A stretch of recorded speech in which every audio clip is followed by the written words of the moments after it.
Isang pinagpalang araw sa ating lahat. So, ngayong araw is August 31, 2024.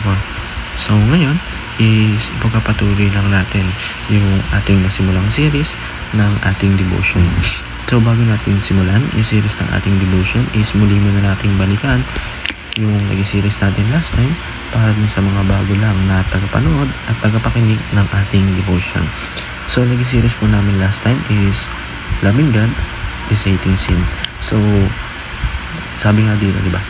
Paano nga ba natin mamahalin or susundin ang Diyos o aalisin yung kasalanan sa isang tao? Diba yung kapag meron kang example, yung kaibigan mo gumawa ng kasalanan, nga rin nagmura, uminom. So, paano ba natin sasabihin sa kanya na huwag na lang gawin yun? Pwede ba natin sabihin na huwag mo nang gawin naman? Kailangan huwag mo nang gawin bukas. Hindi ba kailangan? Ang step na unang gagawin natin is ipakilala natin si God. So, pag nakilala niya na si God is, ayun yung parang sisimulan niya lang mahalin si God. And pag nakilala niya si God at minahal niya na si God is, doon niya na i-hate yung sin. Kasi, kumbaga kasi pag minahal mo si God, parang hindi ka nagagawa ng kasalanan kasi alam mo na inaral mo na yung salita niya, inaral mo na kung ano nga ba yung tama. Kaya nga, loving God is hating sin. So, ayun po yung series natin last time. So, yung series na talakay natin yung araw is 7 Mark of a Healthy Family. Kumbaga, itong series na to is naging discussion to. Kada araw, meron tayong dinidiscuss or tinatalakay na mga series niya or yung lesson dito sa series na to. So, for this day, yung lesson na gawin natin is complete resolution, Christ-centered approach. Kumbaga, kailangan si Christ sa ating buong pamilya, hindi siya yung center. Kasi pag hindi natin sinenter si God is, ano nga ba yung maging center ng family natin? Ito ba yung flesh na puro kasarapan ang magugustuhan natin sa mundong ito? Kumbaga, yung pamilya natin, yung mga anak natin, yung nanay natin, basta yung pamilya natin is mauudyok na gumawa ng kasalanan. So, yung Bible verse na natin ngayong araw is Colossians chapter 3 verse 17.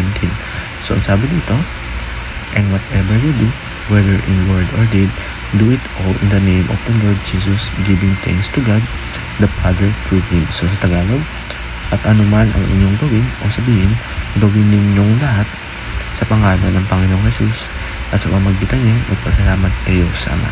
So, kumbaga yung mga ginagawa natin, kunyari, tayo ay may gagawin, kunyari sport, tapos may nagawa tayong gagawin natin to bilang representative ng Diyos o ng Panginoon sa Kristo. Sabihin natin, in Jesus name magagawa ko to. Diba parang ayun yung pagpapasalamat natin na hindi natin magagawa yun kung wala siya. And ayun rin yung parang way natin na paggamit natin ng name Jesus na gagawin natin yun. Ayun yung pagpapasalamat sa kanyang Ama o si God the Father. So yung parang ako natin talakayan tayo dumako sa natin katuruan. So number 1, conflict must have a common goal. So yung conflict or yung mga mga ginagawa na hindi tugma sa gusto natin is merong common goal o yung may kaparehas na goal. Pero pag yung goal na yun is inisip natin na masama talaga ang kakantangan.